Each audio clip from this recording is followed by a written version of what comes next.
हमें जब से मोहब्बत हो गई है, ये बर्दाश्त नहीं कर सकता, अब दूर नहीं रह सकता एक दिन।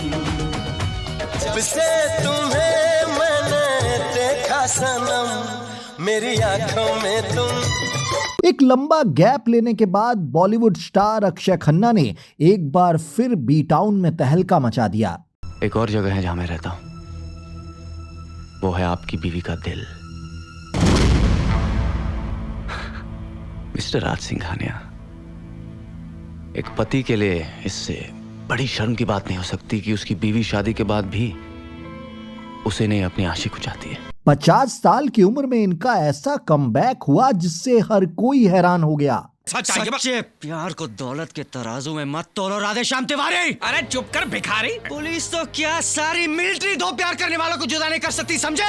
अभी चुपचाप अंजलि को मेरे हवाले कर दो, नहीं तो मुझे ऊपर जाके ताला तोड़ना पड़ेगा। वैसे तो इन्होंने अपनी शानदार एक्टिंग से पहले भी कई बार खुद को साबित किया था, लेकिन इस बार इनका अंदाज इतना डिफरेंट और धांसू है कि YouTube से लेकर Instagram तक हर जगह इनके बारे में ही बात होने लगी। अंजलि, तुम विश्वास करो या ना करो, मैं एक साथ जरूर कहूंगा, इतनी खूबसूरत लड़की ने कभी नहीं कहा कि वो मुझसे प्यार करती है। तू हमको दीवाना बनाया बनाया, क्यों हमको दीवाना बनाया। इन्हें जमकर तारीफें मिल रही हैं, लोग रिकॉग्नाइज कर रहे हैं, रेस्पेक्ट मिल रही है। सैकड़ों लोग कमेंट कर रहे हैं कि रहमान डकैत को कोई ऑस्कर दो, और कहा जा रहा है कि स्टार नहीं कलाकार बनना जरूरी है। मैं जानता था तुम आओगी और यहां ही आओगी। अब कहो कहो कि तुम्हें मुझसे प्यार नहीं है। रफ्ता रफ्ता हौले हौले दिल को चुराया तुमने, दिल को तो पता भी नहीं है। लोग रिकॉग्नाइज कर रहे हैं, रेस्पेक्ट मिल रही है। सैकड़ों लोग कमेंट कर रहे हैं कि रहमान डकैत को कोई ऑस्कर दो, और कहा जा रहा है कि स्टार नहीं कलाकार बनना जरूरी है। पर इसके साथ ही अक्षय खन्ना के कुछ पुराने इंटरव्यू क्लिप्स भी वायरल होने लगे हैं कि कैसे ये बाकी एक्टर्स से बिल्कुल अलग रहे हैं। तेरी सोच कितनी घटिया है। ये जरूरी नहीं कि हमें एक दूसरे की हर बात सही लगे, लेकिन हर दोस्ती में एक हद होती है जिसे पार नहीं करना चाहिए। आज तूने वो हद पार कर दी। क्यों ये 50 साल की उम्र में भी अनमैरिड हैं और शादी के बिल्कुल खिलाफ हैं? क्यों इनकी आइडियोलॉजी बच्चे पैदा करने और इनकी रिस्पॉन्सिबिलिटी लेने के खिलाफ है, जिसे दुनिया अपना सबसे बड़ा फर्ज और सबसे बड़ा तोहफा समझती है? क्यों ये खुलेआम कहते हैं कि धर्म में बिलीव नहीं करते? क्यों बेहद कम उम्र में बोल्डनेस का शिकार हो जाने के बावजूद इन्होंने हेयर पैच या विग लगाने से इनकार कर दिया, और लाखों क्रिटिसिज्म के बावजूद अपने उसी लुक में कॉन्फिडेंटली पर्दे पर आना जारी रखा? और कैसे अक्षय बिना किसी लाग लपेट के अपनी इस डिफरेंट आइडियोलॉजी को बेहिचक दुनिया के सामने एक्सेप्ट करते हैं? एक दिन तेरी राहों में बाहों में पनाहों में आऊंगा। आज जहां छोटे से छोटे बॉलीवुड एक्टर की भी अपनी PR टीम है, वहीं अक्षय ना ही किसी से प्रमोशन करवाते हैं और ना ही किसी के पास अपना काम मांगने जाते हैं। फिर भी धुरंधर जैसी फिल्म से इनकी जबरदस्त वापसी हमें दिखाती है कि इनमें कितना टैलेंट, कितनी ईमानदारी और कितना पेशेंस है। ऐसा कभी नहीं होगा। जिस हरकत से आपकी या आपके घर की इज्जत पे आंच आए, वो हरकत मैं कभी नहीं करूंगा। अक्षय खन्ना ने अपने वर्स्ट कैरियर में ये साबित किया है कि ये कितने वर्सेटाइल एक्टर हैं। इन्होंने कभी छावा मूवी के औरंगजेब के खतरनाक लुक से सबको चौंका दिया, तो कभी दृश्यम 2 के स्ट्रिक्ट IPS ऑफिसर के रोल में धमाकेदार परफॉर्मेंस दी। पूरी दुनिया में किसी को एक शब्द भी अपमान का ना कह सका, आपने उस पर हाथ उठाया, लेकिन आप पागल हो गए हैं, बिल्कुल पागल हो गए। चले जाइए यहाँ से। कभी रेस फिल्म के राजीव बनकर पैतरेबाजी की ट्रिकी स्माइल से सबको कायल बनाया, तो कभी हंगामा मूवी के जीतू बनकर सबके दिलों पर छा गए। कभी दिल चाहता है कि सिट के किरदार में ऐसी जान फूकी कि जिसे आज भी लोग याद करते हैं। तुम्हें क्या लगता है ये फाइल अभी कुरियर से आई है? तुम पर मेरी नजर तब से थी जब से तुम्हारी नजर रणवीर पर थी। इन्होंने लेट 90s में बॉलीवुड में एंट्री की, दर्जनों हिट फिल्मों का इंपॉर्टेंट हिस्सा रहे, लेकिन फिर ऐसा क्या हुआ कि ये डिप्रेशन में चले गए और पूरे 4 साल तक इंडस्ट्री से गायब हो गए। लेकिन फिर जब वापसी की तो ऐसी धमाकेदार की कि सबको हिला डाला। Ronnie, I'm gonna kill that bastard. I swear to God, I'm gonna kill him. क्या बात है राजीव? सोनिया, उसका अफेयर चल रहा है किसी के साथ। I'm gonna kill that bitch. Akshay ने जब जो भी किरदार निभाए उसे अपने अभिनय से हमेशा के लिए यादगार बना दिया। एक फेमस एक्टर के बेटे होने की वजह से वैसे तो इन्हें स्टार किड्स की लिस्ट में शामिल किया गया, पर इन्होंने अपनी मेहनत और टैलेंट के बल पर फिल्म इंडस्ट्री में अपनी बिल्कुल अलग और हटकर पहचान बना के दिखाई। कार धोखेबाज राज, तुमने झूठ बोला मुझसे कि तुम बेगुनाह हो। राज, राज, ए नौटंकी, बहुत हो गया तुम्हारा ये ड्रामा। बोल बोल कि ये खून तूने किया है। क्या आपको पता है कि ये 20 मिलियन प्रॉपर्टी के मालिक हैं और इनके पास ऑडी, BMW और होंडा CR-V जैसी गाड़ियों का बड़ा कलेक्शन है। क्या आप मानेंगे कि आमिर खान ने एक बड़ी फिल्म में इनका रोल खुद हथिया लिया था, तो कई फिल्मों से तो इन्हें बाहर कर खुद उसके हीरो बन गए थे। और क्या आप यकीन करेंगे कि एक्ट्रेस नेहा, ऐश्वर्या राय और रिया सेन जैसी एक्ट्रेस के साथ इनके अफेयर की खबरों ने एक वक्त खूब अटेंशन ग्रैब की थी। करिश्मा कपूर से तो इनकी शादी की भी खबरें थीं। वहीं एक्ट्रेस तारा शर्मा से तो सगाई के बावजूद रिश्ता टूट गया और आज 50 साल की उम्र में भी ये अकेले ही अपनी लाइफ एंजॉय करते हैं। देखो, आपको नौकरी चाहिए, मैं आपको नौकरी दे दूंगा, लेकिन मैं आपको क्या दे पाऊंगा? मतलब 5,000 रुपये आपके लिए क्या है? 5,000 कम है, आई नो, लेकिन मेरी दुकान भी। तो क्यों इन्हें bold, bald and brave actor कहा गया? क्यों 19 साल की उम्र में बाल झड़ने से ये बुरी तरह से टूट गए थे? और क्यों इनके फेमस स्टार पापा ने इनकी 5 साल की उम्र में ही इन्हें और इनके परिवार को छोड़कर संन्यास लेने का फैसला कर लिया था? गरीब का दिल अगर सोने का होता है तो हाथ फौलाद के होते हैं चौधरी। तुम कंगाल क्या खरीद सकोगे हमारे दिल और हमारे हाथ। बताएंगे इनकी जिंदगी के बारे में और भी बहुत कुछ, आप बस बने रहिए हमारे साथ। नमस्कार दोस्तों, मैं प्रियंक वाजपेयी हूं और आप देख रहे हैं डार्क बॉलीवुड। दोस्तों, अक्षय कुमार इंटरनेट की सनसनी बनकर उभरे हैं। इन्होंने हाल ही में आई फिल्म धुरंधर में एक ऐसे एंटेगनिस्ट का रोल प्ले किया जिसने lead actor energetic Ranveer Singh को भी पीछे छोड़ दिया और इस फिल्म की सफलता का पूरा सेहरा अकेले इन्हीं के सिर पर बंधा। तो आज के अपने इस शो में हम अक्षय खन्ना की जिंदगी के डिफरेंट शेड्स और इनकी बिल्कुल अलग हटकर आइडियोलॉजी के बारे में डिटेल में बात करेंगे। अक्षय खन्ना का जन्म 28 मार्च 1975 को मुंबई में हुआ था। इनके पापा 80 के दशक के मशहूर एक्टर विनोद खन्ना थे, तो वहीं इनकी मम्मी गीतांजलि अपने दौर की फेमस मॉडल रहीं। इनके एक बड़े भाई भी हैं, राहुल खन्ना, जिन्होंने आगे चलकर एक्टिंग के फील्ड में ही अपना करियर बनाया और वो आज भी एक कामयाब शख्सियत हैं। बाबा को पकड़ते पकड़ते मैंने अर्जुन को खो दिया है। तुम लोगों को इस मिशन में जोड़ना मेरी सबसे बड़ी गलती थी। अक्षय खन्ना जब सिर्फ 6 साल के थे तभी साल 1982 में इनके पापा विनोद खन्ना ने फैमिली लाइफ और फिल्में सब कुछ छोड़ दिया था और जाने माने फिलोसफर ओशो रजनीश की शरण में चले गए थे। विनोद खन्ना संन्यास लेकर अमेरिका चले गए और वहीं ओशो कम्यून रजनीशपुरम के आश्रम में रहने लगे। अक्षय की मां गीतांजलि ने अपने बच्चों को लेकर पहले तो विनोद के साथ रहने की कोशिश की, लेकिन बाद में हालात न सुधरता देखकर बच्चों को लेकर भारत वापस लौट आईं। दूरियों की वजह से धीरे धीरे विनोद और गीतांजलि के रिश्तों में दरार आने लगी और पति को न लौटता देखकर साल 1985 में गीतांजलि ने उन्हें डाइवोर्स दे दिया। 5 साल तक विनोद खन्ना वहीं रहे, लेकिन जब ओशो विवादों में घिर गए और उनका आश्रम बंद हो गया तो साल 1987 में इन्हें भी भारत लौटना पड़ा। लेकिन अब उन्हें पत्नी छोड़ चुकी थी और बच्चे भी बड़े हो रहे थे। अक्षय तब तक 12 साल के हो चुके थे और मुंबई में ही बॉम्बे इंटरनेशनल स्कूल से पढ़ाई कर रहे थे। अक्षय फिर 11th और 12th स्टैंडर्ड की पढ़ाई के लिए ऊटी के लॉरेंस स्कूल चले गए। ये पढ़ाई में तो कमजोर थे लेकिन स्पोर्ट्स में काफी अच्छा परफॉर्म करते थे। बताते हैं कि तब अक्षय और करण जौहर साउथ बॉम्बे पे पड़ोसी हुआ करते थे और एक ही बैडमिंटन कोर्ट में खेला करते थे। अक्षय बैडमिंटन अच्छा खेलते थे जबकि पड़ोस में रहने वाले करण बेहद खराब खेलते थे। Coffee with Karan chat show में करण जौहर ने इस बारे में एक बार खुलासा करते हुए बताया था कि बचपन में अक्षय बैडमिंटन कोर्ट में आते ही करण को देखकर गुस्से में कहते थे, तुम कोर्ट से बाहर निकलो।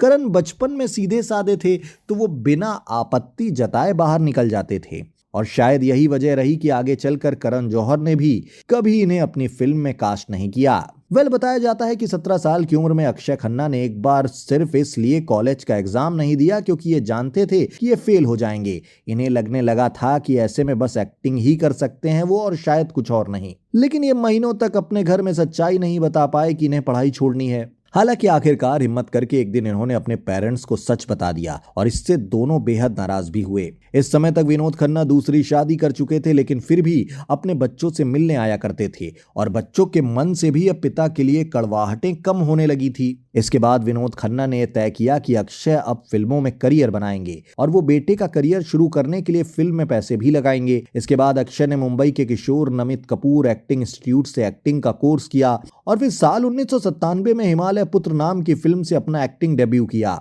न वो इनकार करती है न वो इकरार कर। ये फिल्म अक्षय को इसलिए मिली क्योंकि इसमें विनोद खन्ना के पैसे लगे थे। पहले इस फिल्म में बिपाशा बसु को कास्ट किया गया था, लेकिन उसके मना करने के बाद अंजला झावेरी ने अक्षय खन्ना के साथ इसमें डेब्यू किया। हालांकि हिमालय पुत्र बॉक्स ऑफिस पर कोई खास कमाल नहीं दिखा पाई। इश्क हुआ तुझसे जानम तू ही यारम। वहीं इसी साल अक्षय खन्ना की कुछ और फिल्में भी रिलीज हुई, जिनमें multi starrer film border hit रही। जब से मोहब्बत हो गई है। इस फिल्म में अक्षय एक ऐसे सैनिक की भूमिका में नजर आए जो बॉर्डर पर रहते हुए अपने करीबियों को याद करता रहता है, लेकिन फिर लड़ाई में शहीद हो जाता है। इस फिल्म से अक्षय को दर्शकों का खूब प्यार मिला। मैं एक बच्चा ही हूँ, मेरा बाप भी एक बच्चा था जब फौज में आया था, पर इतना प्यारा बच्चा था कि 65 की लड़ाई में भगवान ने उसे उठाकर अपनी गोद में बिठा लिया। और साल 1997 का बेस्ट मेल डेब्यू का फिल्म फेयर अवार्ड भी दिया गया। इसी साल माधुरी दीक्षित के साथ इनकी एक और फिल्म आई मोहब्बत। मुझे रात को नींद ना आए कि तेरी पल पल याद सताए, बता मैं क्या करूं। हालांकि ये फिल्म कुछ खास कमाल नहीं दिखा पाई और अक्षय को इससे ज्यादा की चौथी फिल्म रही भाई भाई, और ये भी फ्लॉप रही। तेरा नाम लूंगा, दिल थाम लूंगा। इसके आगे के सालों में अक्षय की कुछ बड़ी फिल्मों की अगर बात की जाए तो साल 1999 में आ अब लौट चले में ये ऐश्वर्या के साथ नजर आए। ये कैसी मुलाकात है, मैं किस खुमार में हूँ। हालांकि ये फिल्म दर्शकों को कुछ खास पसंद नहीं आई, लेकिन इसी जोड़ी की सेम ईयर में रिलीज हुई सुभाष घई की फिल्म ताल सुपरहिट रही। ताल से ताल मिला, ओ ताल से ताल। फिल्म ताल में अक्षय खन्ना, अनिल कपूर और ऐश्वर्या राय लीड रोल में थे और इस फिल्म से अक्षय को पॉपुलैरिटी मिलने लगी। साथ ही कई डायरेक्टर्स ने इन्हें अप्रोच करना भी शुरू कर दिया। इन्हीं मोतियों का हार एक बार फिर से बनाऊंगा और तुम्हें पहनाऊंगा। साल 2001 में अक्षय की एक ऐसी फिल्म आई जो मल्टी स्टारर होने के बावजूद इनके लिए बेहद खास रही। ये फिल्म थी दिल चाहता है। दिल चाहता है कभी ना बीते चमकीले दिन। हालांकि इस फिल्म से अपने डायरेक्शन करियर की शुरुआत कर रहे फरहान अख्तर ने इन्हें पहले आमिर खान वाला किरदार दिया था, लेकिन अक्षय से वो रोल आमिर ने छीन लिया क्योंकि उन्हें वो ज्यादा पसंद आया था। मैं तुझसे कह रहा हूँ कि मैं इस औरत से प्यार करता हूँ, तूने इस बात को एक गंदा मजाक बना दिया। ग्रो अप आकाश, ये जरूरी नहीं कि हमें एक दूसरे की हर बात सही लगे। पर साइड रोल में भी अक्षय ने इसमें धमाकेदार काम किया और बेस्ट सपोर्टिंग एक्टर का फिल्म फेयर अवार्ड भी जीत लिया। विवा, तुम आकाश को इतना क्यों चाहती हो? क्या मतलब? कभी कभी सोचता हूँ कि कोई किसी को क्यों चाहता है, क्यों चाहती है उसे। इसी तरह फिल्म तारे ज़मीं पर भी पहले अक्षय खन्ना को ही ऑफर हुई थी, लेकिन आमिर खान ने इसके मेकर अमोल गुप्ते से कहा कि वो खुद इस फिल्म को करना चाहते हैं। इस तरह ये फिल्म भी अक्षय के हाथ से निकल गई। दिल चाहता है कि सफलता के बाद अगले साल यानी 2002 में इनकी 2 हिट फिल्में आईं, जिसमें से एक थी हमराज। प्यार कर, इकरार कर, इजहार कर, इनकार कर। इस फिल्म की कहानी और गानों के साथ साथ इसमें अक्षय की एक्टिंग को भी बेहद पसंद किया गया। मंजिल के इतने करीब आकर तुम मेरे साथ विश्वासघात नहीं कर सकते, तुम्हें राज को तलाक देना पड़ेगा। मैं ऐसा नहीं कर सकती। ऐसा करना पड़ेगा बेबी। मेरे सारे किए कराए पर पानी फेरकर तुम मुझे इस तरह छोड़कर नहीं जा सकती। और इस साल की अक्षय की दूसरी फिल्म रही दीवानगी, जिसमें इन्होंने एक बार फिर से अपने अभिनय का लोहा मनवाया। क्या देख रहे हो? मेरी तरफ देखो। मैं जानता हूँ तू जानता है सच्चाई क्या है। मैं तेरी जुबान से सुनना चाहता हूं। बोल बोल। राज, मैंने कुछ नहीं किया, कुछ नहीं किया। झूठ! You're a liar! You're a cold-blooded murderer! नहीं, और मैं एक मुस्लिम को निर्दोष साबित कर रहा हूं। तो वहीं इस फिल्म के कुछ गाने भी सुपरहिट रहे। हाँ जी हाँ, तेरे साथ ही है जीना। 2002 में ही एक फिल्म आई बॉलीवुड हॉलीवुड, जिसमें इनके भाई राहुल खन्ना लीड एक्टर थे और इसमें अक्षय का कैमियो था। What? Thank you. Rahul's like a brother to me. Come on, nice. Take better take.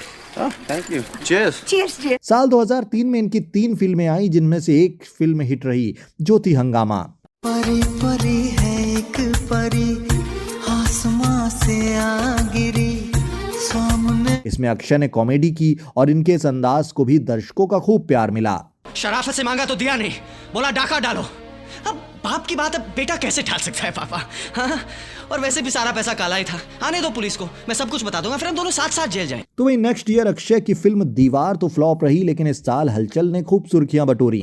रफ्ता रफ्ता हौले हौले दिल को चुराया तुमने, दिल को तो पता भी। फिल्म हलचल में भी इनका कॉमिक अंदाज देखने को मिला, जिसमें करीना कपूर के साथ इनकी जोड़ी थी। देख, ज्यादा होशियारी मत कर। अंगार चंद के बेटों के साथ पंगा मत ले, समझे? बहुत भारी पड़ जाएगा। शेर है शेर, सबके सब। असल में गीदड़ है गीदड़। एक सेकंड। इस बीच इन्होंने वैसे तो कई फिल्में की, लेकिन नकाब में इनका किरदार पसंद किया गया, भले ही ये फिल्म नहीं चल पाई।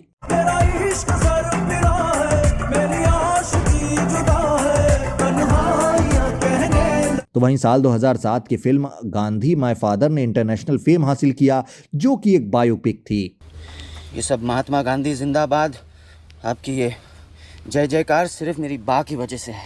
हमारे साथ आओगे बेटा?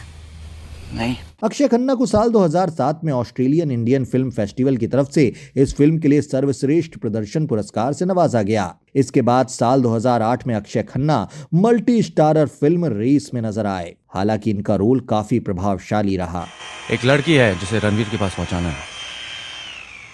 इसमें उसकी फोटो और एड्रेस है, और इस बार कोई गलती नहीं होनी चाहिए। Don't worry. साल 2009 में अक्षय जिन फिल्मों में नजर आए उनमें इनका साइड रोल ही रहा, और ये फिल्में भी कुछ खास नहीं चल पाईं, जो थी लक बाय चांस और शॉर्टकट। अगर तेरे को अच्छा एक्टर बनने का है ना, तो ये सब बहुत जरूरी है।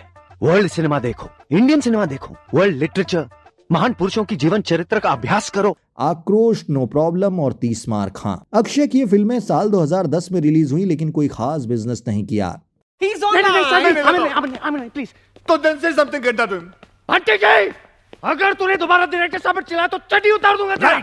अक्षय साल 2012 की 2 फिल्में डेली सफारी और गली गली चोर हैं का हिस्सा रहे, लेकिन ये फिल्में कब आई और कब चली गईं किसी को भी नहीं पता लगा।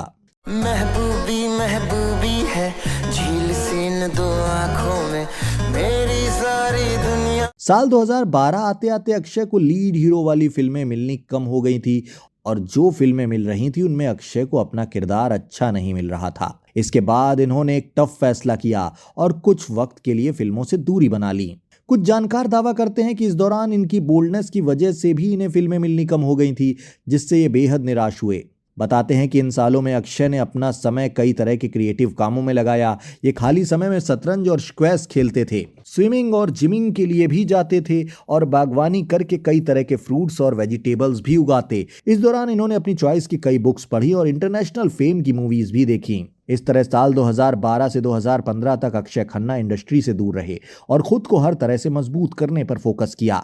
इसके बाद साल 2016 में अक्षय ने फिल्म ढिशूम से कमबैक किया, लेकिन इस गैप के बाद अक्षय को साइड रोल ही ऑफर हो रहे थे। 450 करोड़ डाउन हूं मैं, और इतने पैसे कोई माफ नहीं करता। मुझे और मेरी फैमिली को मरवा देंगे ये लोग, लेकिन अगर तू मेरे लिए खेल लेता है तो तेरी फैमिली भी बच सकती है। इसके बाद 2017 में अक्षय ने मॉम और इत्तेफाक फिल्मों में काम किया। मैं समझ सकता हूँ what you are going through. आप क्या समझेंगे? मैम, पुलिस भेदभाव नहीं करती है। तो वहीं साल 2019 में इनकी political drama film the accidental prime minister release हुई, जिसमें अक्षय की भूमिका बेहद दमदार लेकिन विवादास्पद भी थी। सोनिया जी के हिसाब से डॉक्टर सिंह एक पॉलिटिकल पीएम होने चाहिए। Can you believe it? Government के 100 दिन पूरे होने वाले हैं ना। हालांकि इस फिल्म को एक राजनीतिक प्रोपेगेंडा करार दिया गया, जिसमें अक्षय खन्ना ने पीएम के मीडिया सलाहकार संजय बारू की भूमिका निभाई थी, लेकिन इनके काम की सराहना हुई। कोई कंफ्यूजन नहीं है, मैं अपना काम जानता हूँ, वही कर रहा हूँ। हाँ, थोड़ा बहुत लोग नाराज होंगे, लेकिन क्या करे पटेल साहब, मेरा काम ही कुछ ऐसा है। 2019 में ही अक्षय की लीड एक्टर के तौर पर फिल्म सेक्शन 375 भी आई, जिसे लोगों ने खूब पसंद किया। चावल डिफेंस है, इसको जीतना है ताकि नाम हो, दबदबा हो, लीगल फीस बढ़े। ये जज है, सेशन से हाई से सुप्रीम कोर्ट पहुंचना चाहते। साल 2020 में अक्षय की फिल्म सब कुशल मंगल और 2021 में स्टेट ऑफ सेज और हंगामा 2 रिलीज हुई। मंदिरा जी, आप हमें ना अपना चॉइस बताइए, मतलब दूल्हा कैसा हो, स्मार्ट हो, खाते पीते परिवार से हो, समाज में जबरदस्त इज्जत हो, ठीक कह रहे ना। साल 2022 में अक्षय फिल्म दृश्यम 2 में पुलिस की भूमिका में नजर आए, जिसमें इनके रोल की खूब तारीफ हुई। लाल बहादुर शास्त्री और गांधी जी के बीच में एक बात कॉमन है, इन दोनों का जन्मदिन 2 अक्टूबर को पड़ता है। अपनी सेकंड पारी में अक्षय ज्यादातर इन्वेस्टिगेटिव पुलिस ऑफिसर की ही भूमिका में नजर आए और उसी तौर पर नई फिल्मों में अपनी रफ एंड टफ इमेज बनाई। केस पढ़ने से पहले मैं इंसान को पढ़ता हूँ। विजय सलगांवकर इज स्मार्ट। इसके बाद ये फिर लगभग 2 साल तक पर्दे से दूर रहे और फिर बिल्कुल नए अंदाज में 2025 की फिल्म छावा में औरंगजेब के किरदार में नजर आए। 2025 की अपनी दूसरी रिलीज में अक्षय खन्ना ने धुरंधर में पाकिस्तानी गैंगस्टर रहमान डकैत का किरदार निभाया, जो फिल्म भारत की खुफिया एजेंसी रॉ के सीक्रेट वर्क को अपने हिसाब से पोर्ट्रे करती है। क्रिटिक्स ने हमेशा कहा कि अक्षय खन्ना एक बेहतरीन एक्टर है और इनमें काफी पोटेंशियल है, लेकिन फिल्म इंडस्ट्री में इन्हें वो सफलता नहीं मिली जिसके ये हकदार थे। उस हिसाब से देखें तो ये एक अंडररेटेड एक्टर माने जाते रहे, लेकिन अक्षय ने इस पर जो अपनी राय रखी वो वाकई गोल्डन थॉट्स थे। लेकिन हाँ, अपनी एक्टिंग और अलहदा अंदाज से ये फैंस का दिल जीतने में कामयाब जरूर रहे। अक्षय खन्ना की पर्सनल लाइफ की अगर बात की जाए तो इनका नाम बॉलीवुड की कई अभिनेत्रियों के साथ जुड़ा, लेकिन किसी के साथ भी रिश्ता ज्यादा समय के लिए इनका टिक नहीं पाया। इसमें ऐश्वर्या राय, रिया सेन और नेहा का भी नाम शामिल रहा। हालांकि इन खबरों में कितनी सच्चाई रही ये कह पाना मुश्किल है। तो वहीं अक्षय एक समय साया फेम एक्ट्रेस तारा शर्मा के साथ रिलेशनशिप में बताए जाते थे। अक्षय जब कॉफी विद करण के दूसरे सीजन में पहुंचे थे तो इन्होंने अपने इस रिश्ते पर खुलकर बात भी की थी। रिपोर्ट्स की माने तो अक्षय और तारा के ब्रेकअप का कारण जॉन इब्राहिम बने थे और तारा ने जॉन के लिए अक्षय से सगाई तोड़ ली थी। Just a sec. Are you gay? क्या तुम वो? अरे नहीं, पागल तो नहीं हो गया? तो वहीं एक और दावे के मुताबिक रणधीर कपूर ने अपनी बेटी करिश्मा कपूर का रिश्ता अपने दोस्त रहे विनोद खन्ना के बेटे अक्षय खन्ना से करवाने में इंटरेस्ट जताया था। विनोद खन्ना को भी ये रिश्ता पसंद आया था, लेकिन बाद में करिश्मा की मां बबीता ने इस रिश्ते के लिए मना कर दिया था। 50 साल के हो चुके अक्षय आज भी सिंगल हैं, ना इन्होंने शादी की और ना ही आगे करना चाहते हैं। सही लड़की आपके लिए मिलना चाहिए, तब आप जाके शादी करें। किसी से ऐसा लगा नहीं कि I want to spend rest of my life इसके साथ। इस पर इनके क्या थॉट्स हैं ये हमने आपको वीडियो की शुरुआत में बताया था।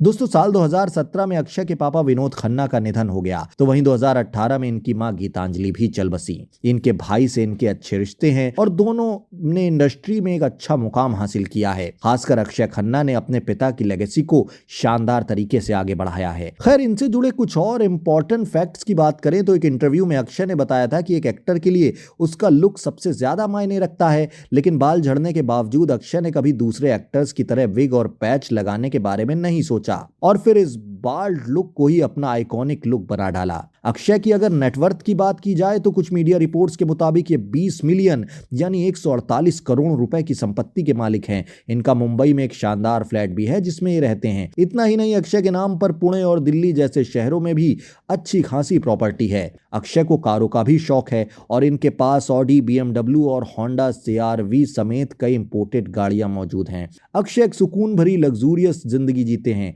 और अपने हिसाब से अपने फैसले लेते हैं। हम उम्मीद करते हैं अक्षय जैसे कलाकार अब दोबारा पर्दे से गायब ना हो और अपने चाहने वालों को हमेशा ऐसे ही एंटरटेन करते रहें। जीत हो या हार हो, और हो या पार। दोस्तों, भले ही अक्षय खन्ना की ये बातें बहुत लोगों के गले ना उतरे, लेकिन मैं कई मामलों में खुद को इनकी आइडियोलॉजी के बेहद करीब पाता हूँ।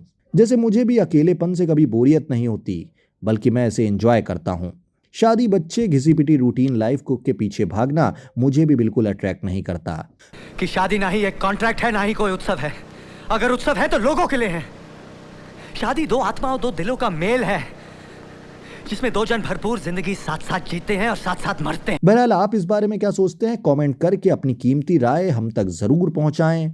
जल्द मिलता हूं आपसे अगले एपिसोड में। आप देख रहे हैं डार्क बॉलीवुड। मैं प्रियंक वाजपेयी हूं आपके साथ। शुक्रिया, नमस्कार।